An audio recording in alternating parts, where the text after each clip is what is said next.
Ma Rainey's Black Bottom, a 2020 American musical drama based on the play of the same name from 1982 by noted playwright August Wilson. The film covers a day's recording of Ma Rainey, the mother of the blues, and her band as they record in Chicago. Directed by noted director George C. Wolfe and adapted by Ruben Santiago Hudson, Ma Rainey stars Viola Davis in the title role of Ma Rainey. Also features appearances by Glenn Thurman, Colman Domingo. The final film appearance of Chadwick Boseman. Mm-hmm. And I will not quite blink but you miss her, but it was pleasant to see her a moment or two with our beloved Taylour Paige. Mm-hmm. Yeah. As we continue our conversation in this year's Black Music Month, this film was brought to us by Lynn Webb. Lynn, what would you like to say about Ma Rainey's Black Bottom? Ma Rainey herself, the singer, was a singer of incredible note back in the early part of the 20th century, in the early days of blues music. She is noted as the mother of blues music, before Bessie Smith, who will go on to greater acclaim. Right. And this is historical. This isn't the right. But Ma Rainey was that woman. You know, she was the template, you know, for blues music at that time. And blues music, it should be said that a lot of people, when they think about the blues, it's like, you know, it's like, oh, it's these sad songs and you're singing yourself through misery and stuff like that. And it's how they got over being slaves and all that. And that's not it. That's BS. Blues music is everything. Blues music is the spirit of the thing. And in Ma Rainey, you had somebody who fully embodied it. You know, the soul, the sexuality, the immediacy, the intimacy, the power of music, and what it represents in your life, you know, the life that it is. It is all encompassed in the story of Ma Rainey, just herself. And when you put that together, that woman, her life and her perspectives, and you put that in the hands of one of the most acclaimed playwrights of all time, in August Wilson, you have yourself blues on stage. You've got the full embodiment of the black experience right there. I think that it's August Wilson, it should be said, is, like I said, one of the most acclaimed playwrights of all time. And I contend there is not very many that can touch him. No, not at all. Not at all. Not at all.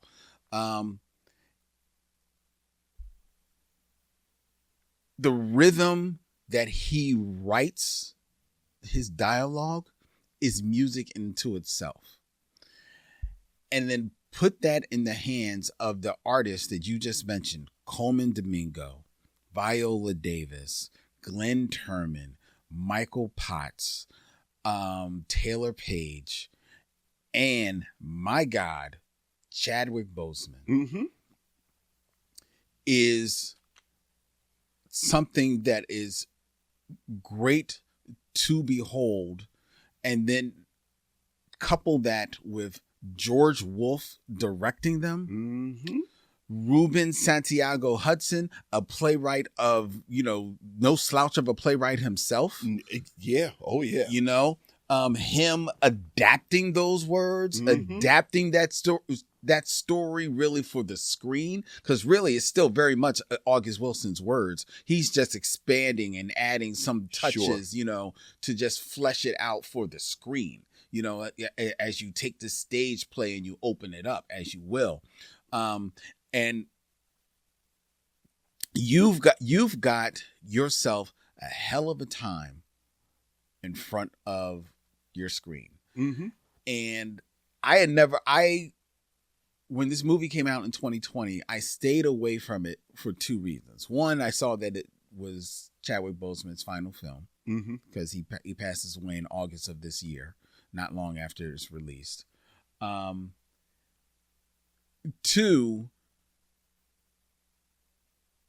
when you know that it's his final film, then you can look at him and physically, and you can't not see, the fight that he was going through for the last 4 years dealing with cancer. And then three, the other reason why I didn't see it is because I find myself more often than not staying away from certain films because I know we're going to do it for the show. Okay. And I'm like, oh man, I really want to see that, but I know we're going to do it for the show. And I honestly thought we'd get to it sooner, and then time goes on and it passes you by.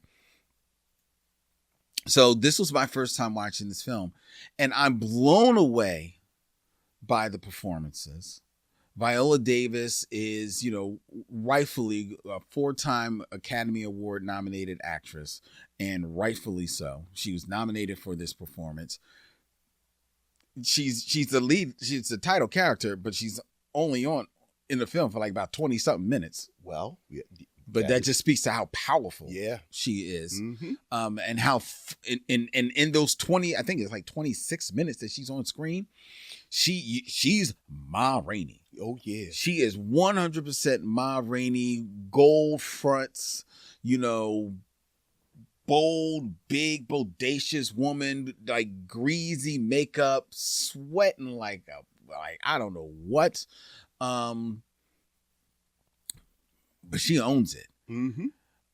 Colman Domingo. I mean, I think Colman Domingo must have drank Samuel Jackson juice, because he's showing up everywhere all of a sudden. I see him in everything, and but to his credit, every time I see him, he finds a way to embody a different character. And here he's pretty much the straight man, if you will, in this movie. But he's still Colman Domingo. He's still wearing it well. Glenn Turman, who has never been an actor who ever lost his gravitas, whether or not it's in a comedy or a drama. He's always someone who just, you're going to get good work from him. And he's bringing it in here. Michael Potts, a solid character actor. Yeah. You see all the time. Taylour Paige, small role, but totally owns it. Totally owns it. Shows in a small role, shows the extent of her range. Yeah, because I think she's actually probably playing a lot younger than she is, and pulling that off. Playing a lot more flirtatious than you regularly have seen her, and pulling it off, but still with there's the intelligence behind there. Very much so. So it's great.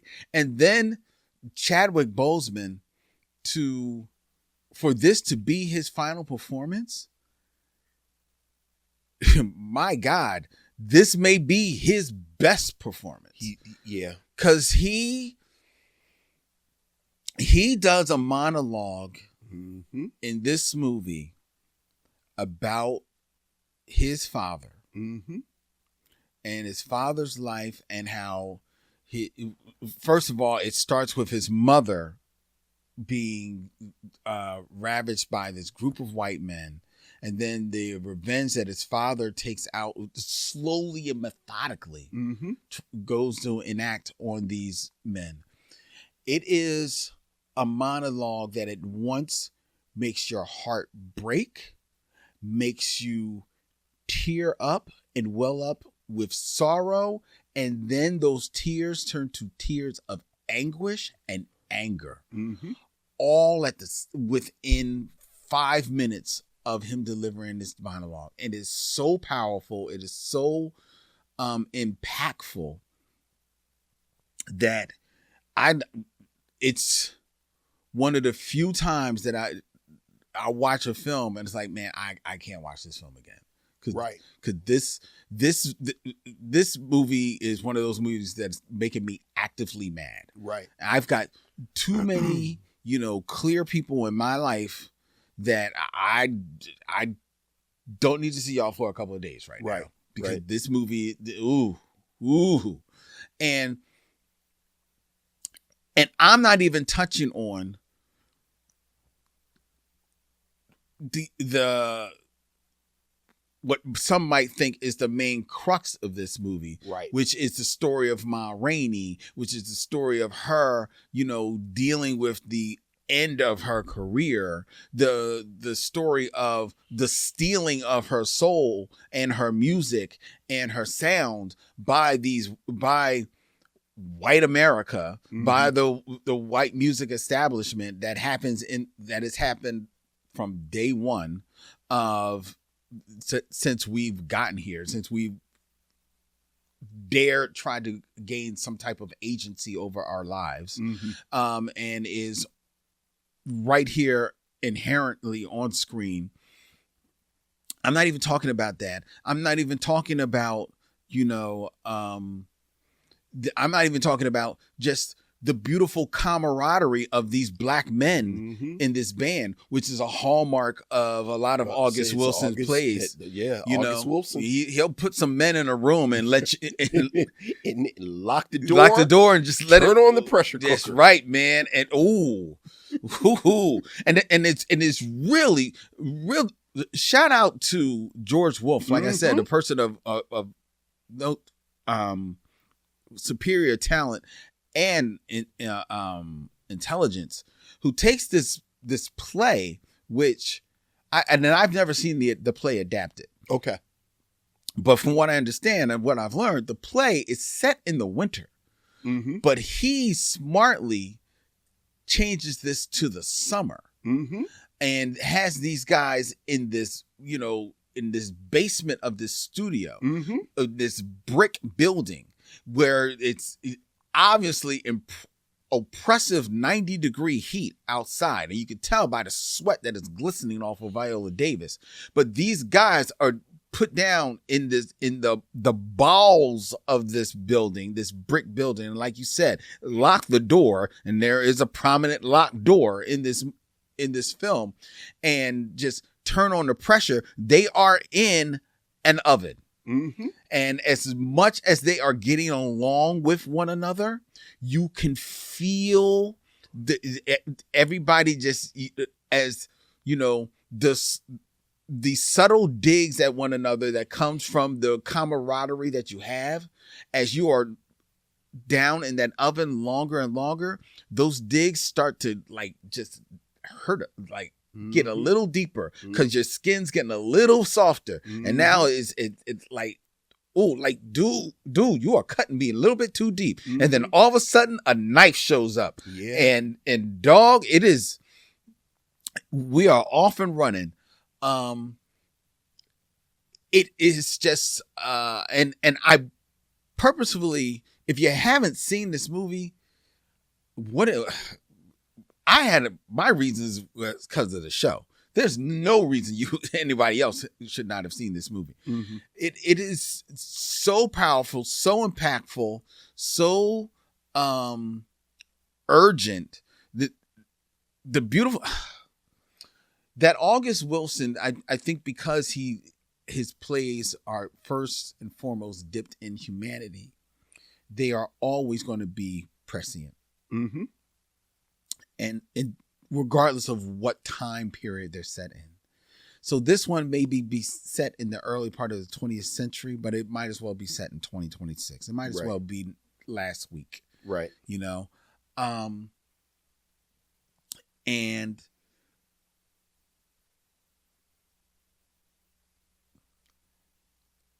I'm at a little bit of a loss for words to talk about this film because it was such an emotional gut punch to me. Yeah, it's. I wish I had known you had never seen this play before, because I might have told you maybe you need to watch it and let it marinate a little bit before, because it, you know, I do think the work of August Wilson, and this is part of his century cycle. August Wilson made these 10 plays, one for each decade, and each play hits differently. And this one really does catch that moment in the 20s where we are in the midst of the Great Migration, or like the end of the Great Migration.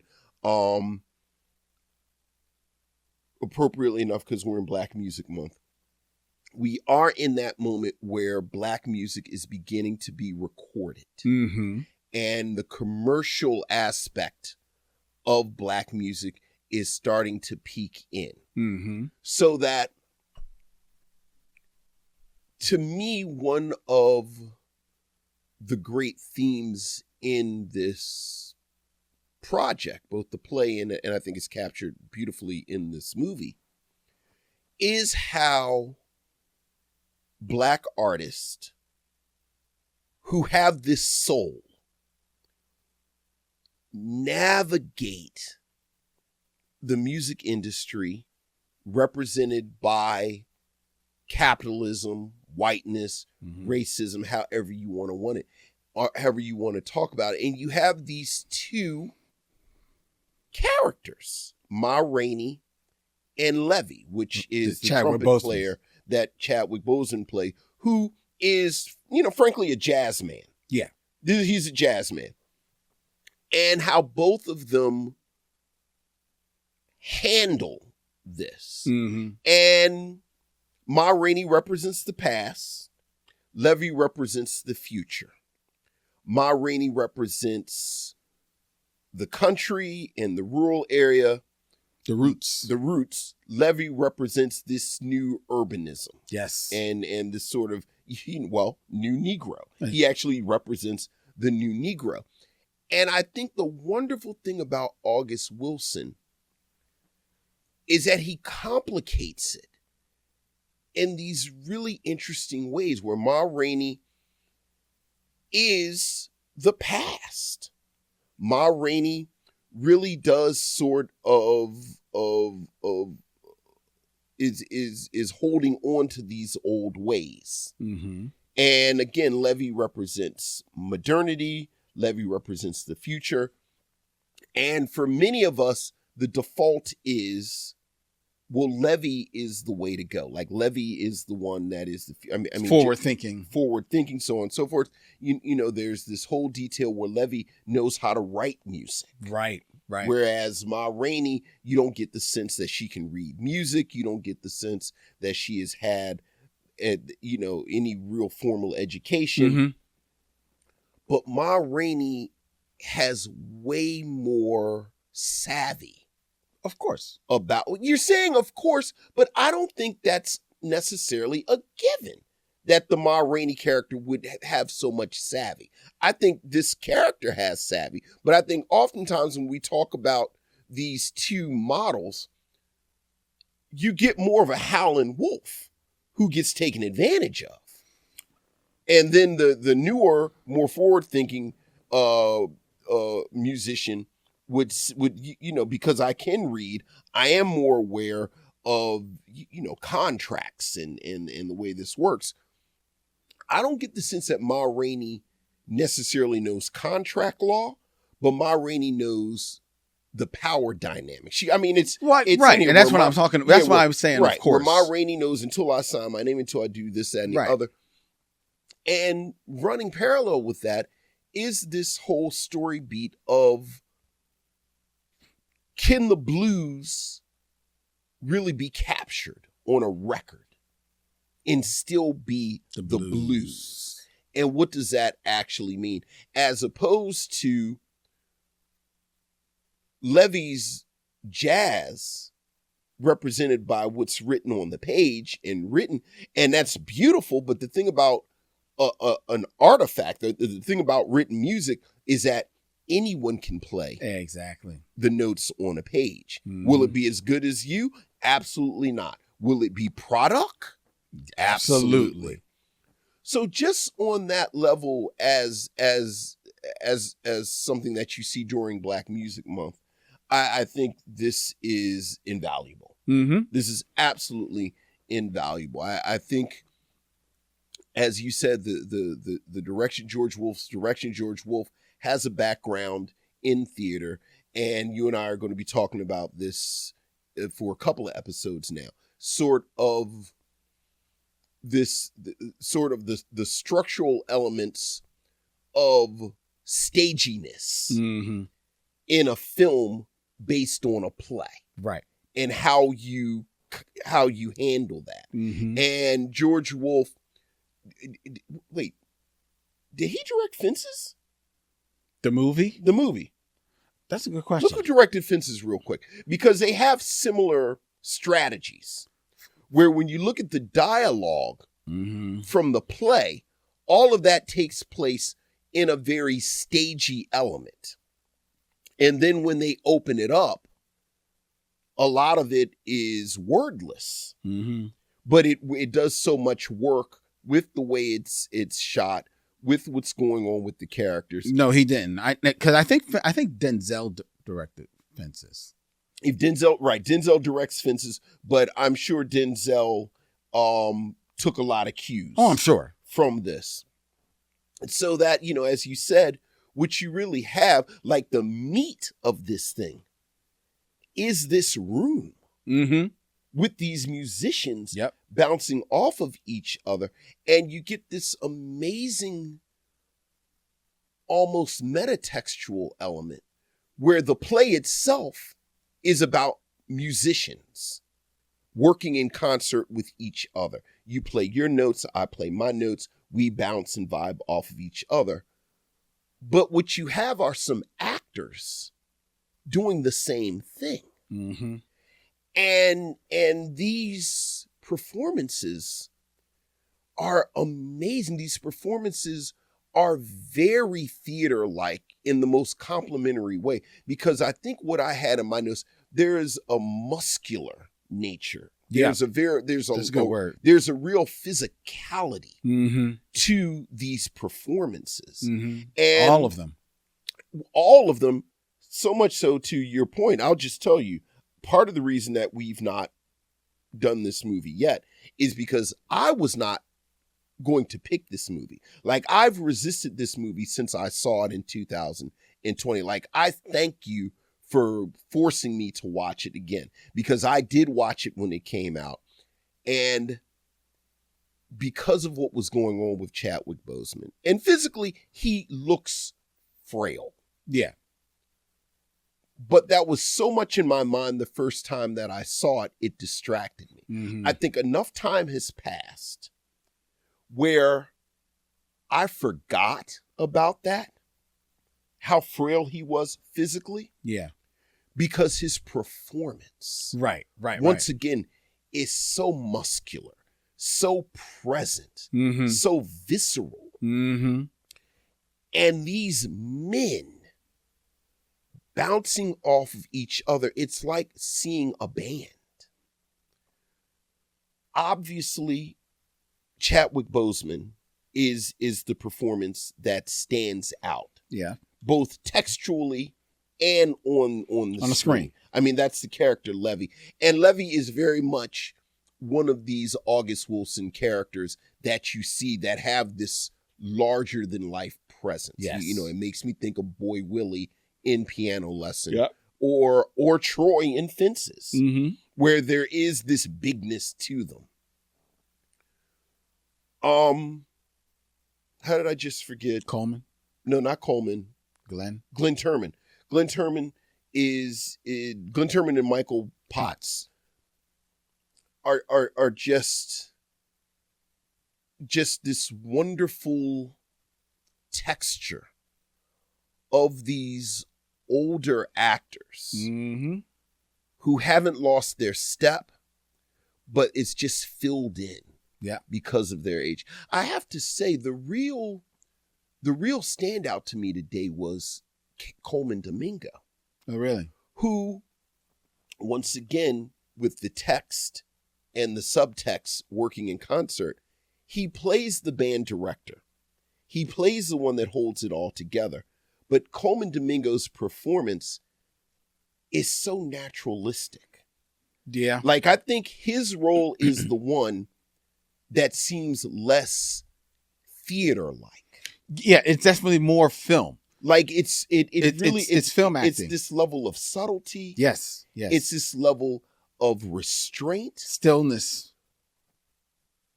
But he never gets lost in the midst of all these bigger performances. Yeah, because think of how he is a perfect balance, not only to Levy, but to the scenes that he shares with Ma Rainey as well. Ma Rainey, like you said, it's talking about how the film expands. You talk about the fact that she only is on screen for maybe 26 minutes. And that includes the scene at the very beginning, which is not in the play, where you see this performance before they come to Chicago. Right, down south. And Viola Davis is grotesque in the most wonderful way. Right. Like you said, there's the sweat and the weight, and she's just spilling out of the dress and the teeth. And as I'm so glad that you made that clarification about the blues, because I do think you are spot on with this sense that the blues are just appetites. And again, and everything about her is transgressive again and sort of lurid. Right. It's not just the singing. You can tell she has appetites. Like the way that she drinks the soda and all. I love the fact that Ma Rainey's queerness is part of the text. It made me think. I've mentioned this before, that I went through this kind of blues period because of Sinners. And Albert Murray has this wonderful book, Stomping the Blues. Yes. And he talks about queerness in the blues and how you had these women, Ma Rainey, Bessie Coleman, Bessie Smith, who found a space in the blues because this was a place that gave you more space to be transgressive sexually than the church. Exactly. And all of that is just sort of there so that Ma Rainey doesn't actually have to be in the film as much. Frankly, I think you look at the 10 plays that August Wilson wrote, and I don't think this is controversial to say, I think August Wilson has always been less interested in Black women's stories as much as he has been Black men's stories. That's true. And as you said, this is like sociology. Like he's a sociologist when it comes to Black men.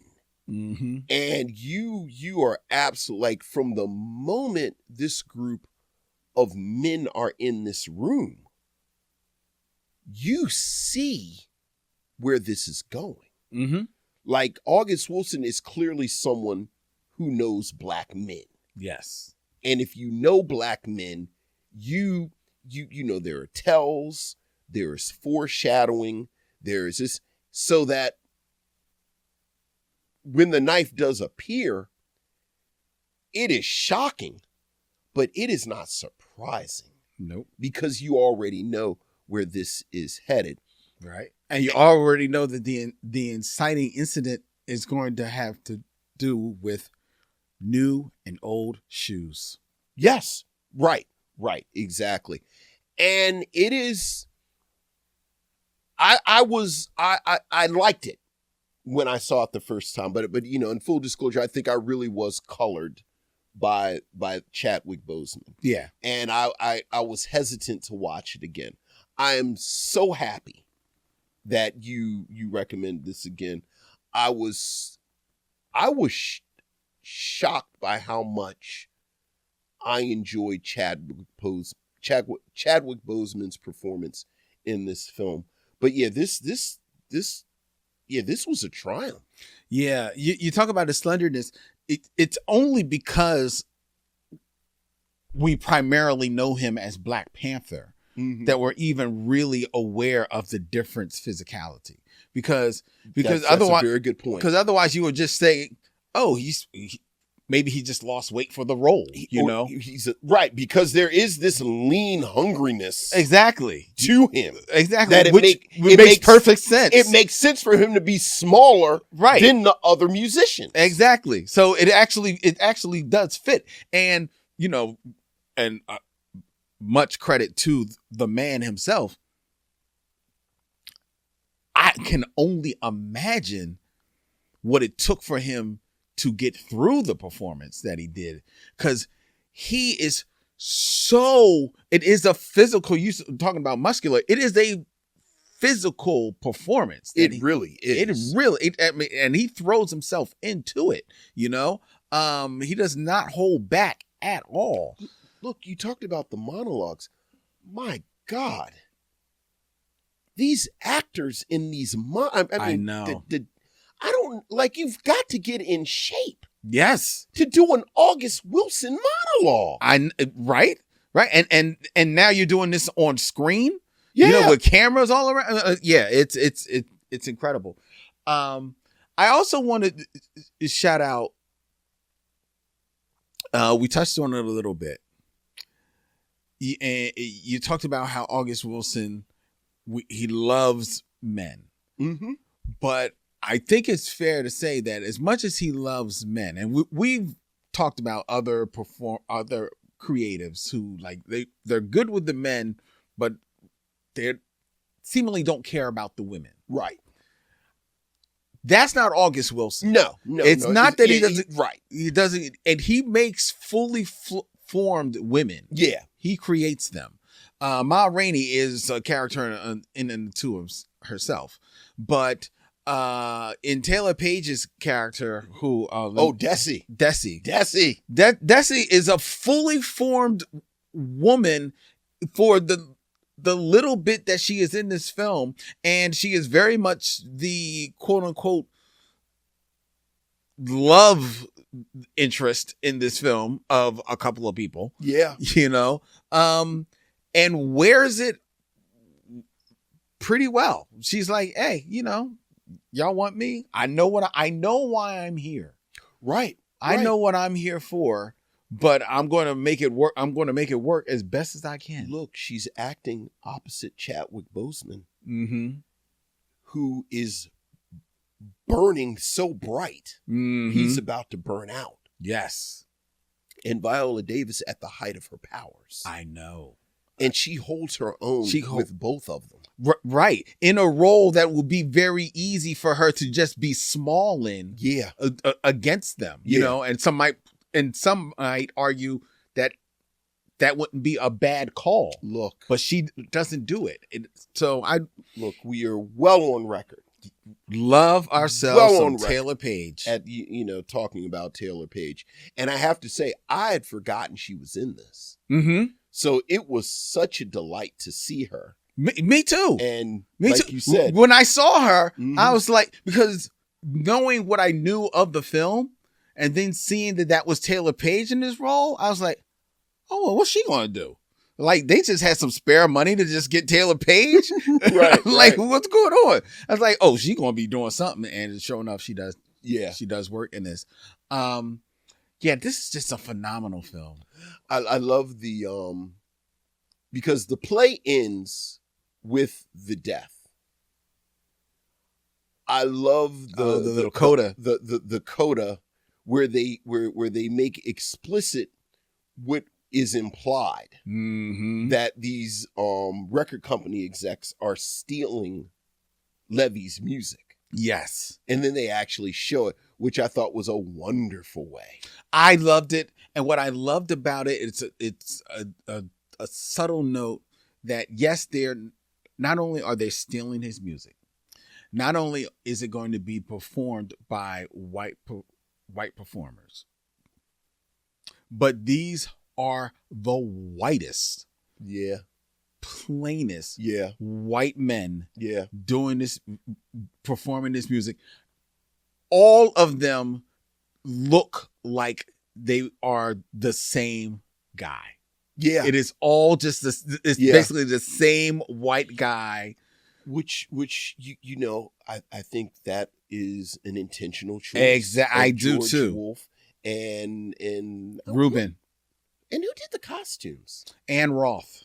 Yeah, and the costumer. And Roth, 89 years old. Yeah, and she did a wonderful job, because I don't think it's a coincidence that they all look like the agents from the Matrix. Don't like they're all just the same dude. As opposed to the musicians in Ma Rainey's band, where they all have their own little style. They all look very different. Mm-hmm. And then you get this sort of processed cheese. Yeah. At the end. So you get that commentary. It really is.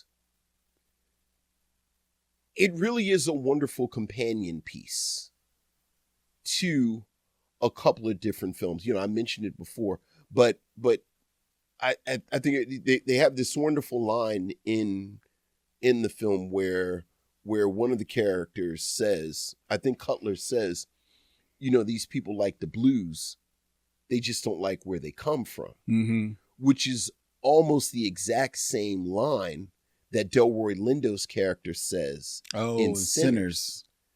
You know, they like the blues, they just hate who makes them. Yeah, yeah. So I love this conversation about Black art as product. Mm-hmm.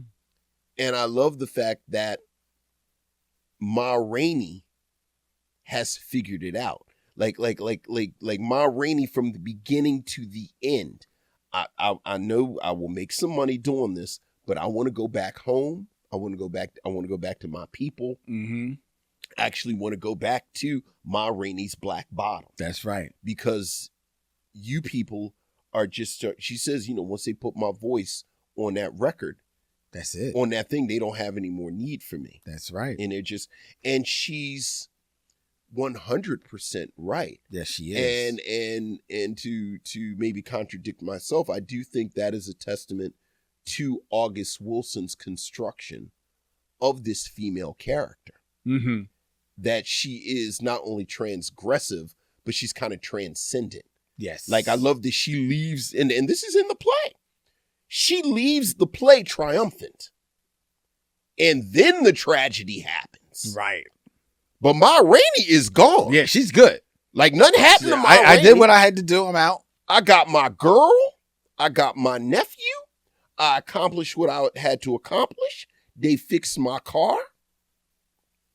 Ma Rainey has left the building.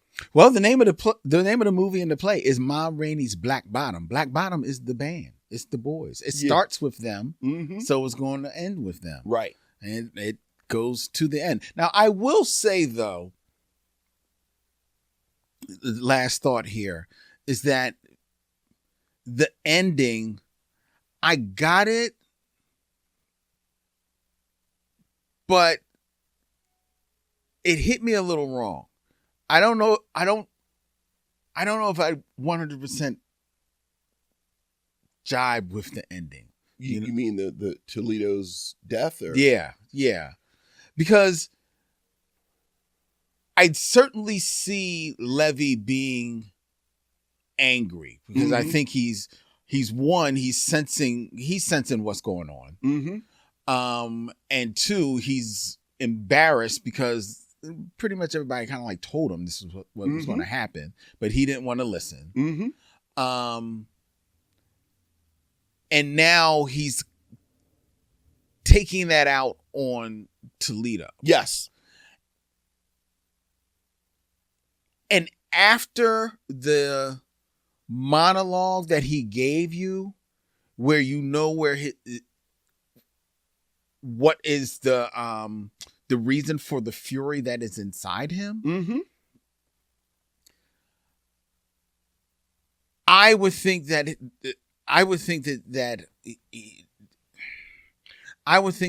his anger would, if not be turned inward, Mm-hmm. would be turned more to, if not that exact white guy, Mm-hmm. somebody white. Okay. Here's my theory. 1982. Okay. Based on a play written in 1982, August Wilson, and I think the way I've interpreted it, and then I'm also kind of basing this on King Hedley, which is the play from 19 that's set in 1980. Let me get it right, because I actually had it up. King Hedley, the August Wilson play. King Hedley II, the August Wilson play. So again, this is part of the century cycle. Mm-hmm. And there is an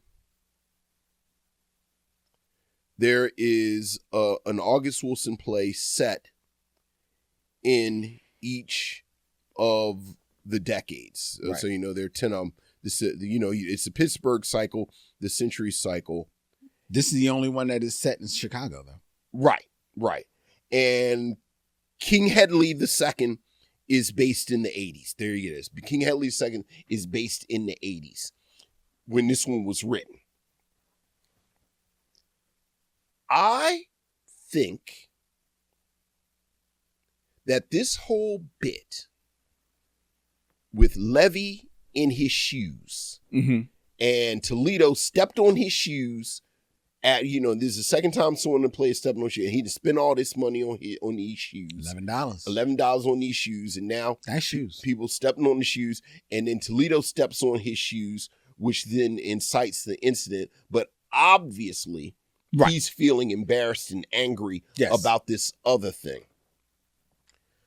I think this is some baby boomer commentary on hip hop and black culture.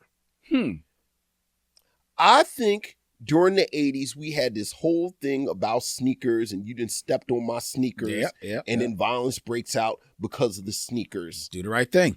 Do the right thing. You see this in 89, but even before 89, it had already started. You stepped on my sneakers, and then there was violence because of sneakers. I've always seen this as August Wilson commenting on the negativity, the ignorance, and Toledo represented the dude saying we need to do better, we need to do this, that, and the other. Yeah. Like he doesn't stab Cutler, right? Who he initially had beef with, right, and who he pulls the knife on right out on initially. Mm-hmm. He kills Toledo, who was saying as black people we have to do better, we have to be more positive, so on and so on and so forth. So that's how I've always interpreted it. Now, you know how I feel about black baby boomers and respectability politics, and you pull up your pants and you listen to that bippity bop music. So this might be a case of I see a hammer, so I have a hammer, so everything I see is a nail. But yeah, 1982, you done stepped on my shoes, and don't step on my shoes, and that's how I took it. Okay, I mean that's a fair read. That is a fair read, especially putting it in the context in the time period in which it was written. Right. So okay, but it's still. And then when you see King Hedley II, it's a lot of that kind of commentary as well. Okay. And that's set in the 80s. That's another one of, I haven't seen all of the plays, so I haven't seen that one stage. I have not seen Gem of the Ocean. No, I haven't seen that. But I've seen the rest of them on stage. Well, I don't feel, unless I'm missing it, like King Hedley, Gem of the Ocean, I don't think they get like adapted a lot or put a stage. There was actually a staging of King Hedley here last year. Oh, down at what's the theater in Old City? Oh, The Ardmore? the Ardmore. Yeah, yeah. Yeah, it was a Oh, I didn't know that. Yeah, it was one- I wish I had known. yeah. I never would have checked it out. I feel like they do August Wilson once a year down there. Yeah, I actually missed Jim of the Ocean. I have to look it up. What's I did not see Radio Golf, but I read Radio Golf. So the Century Cycle. Yes. Let people know what the plays are, because I know Piano Lesson, Right. Fences. So Jitney is set Jitney. in oh, I'm sorry. Let me get them in order of when they're set. Joe Turner's Come and Gone is set in the 19 well, we'll start here. Jim of the Ocean, ironically, is set in the 1900s.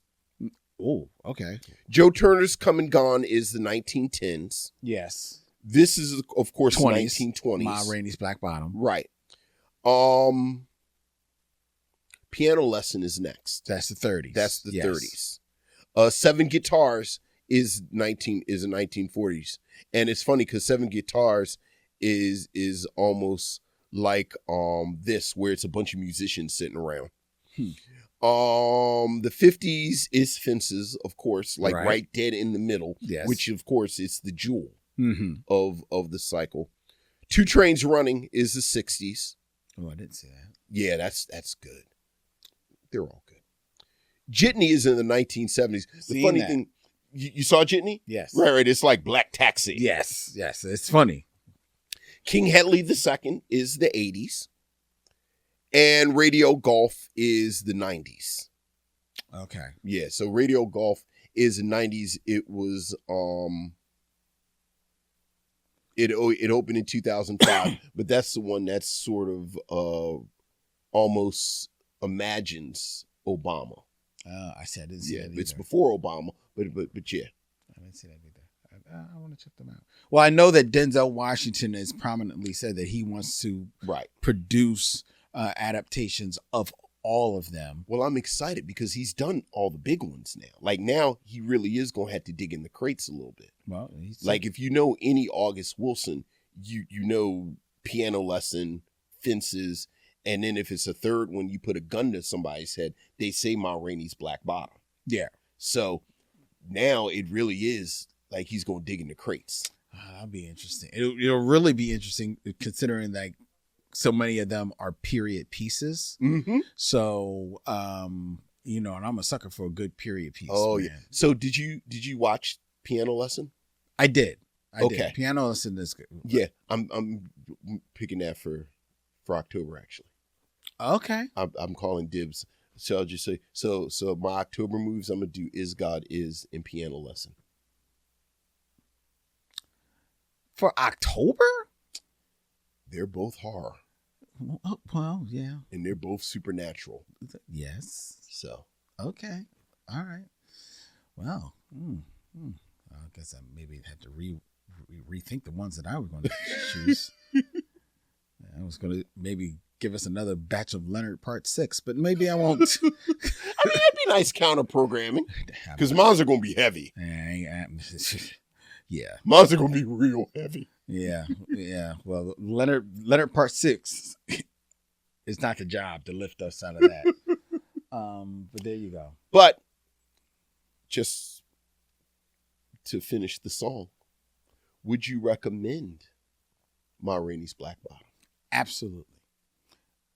Unequivocally. Go see Ma Rainey's Black Bottom. Phenomenal work. Phenomenal film. I 100% agree. And again, just publicly, I thank you for prompting me into watching it again because I had only seen it once. So it was so pleasant to revisit this. And as you said, I think obviously his most famous role is Black Panther, but Chadwick Boseman was a capital A actor. Yeah. And this is a wonderful showcase for his skill as an actor. Think of the work that he has left us. This is Levy, Black Panther. He was James Brown. Mm-hmm. He was Jackie Robinson. Mm-hmm. And I believe, wasn't he Thurgood Marshall too? Thurgood Marshall, yeah. Yeah. Yeah. Yeah. I mean, you could tell, unfortunately, he was like doing a bucket list the past. So it's like this, yeah. you know, I'm going to do August Wilson. I'm going to work with Spike Lee, you know, in the Five Bloods. Yeah, the Five Bloods. Yeah, so. Yeah. But yeah, there's a wonderful showcase. Yeah, most definitely. So.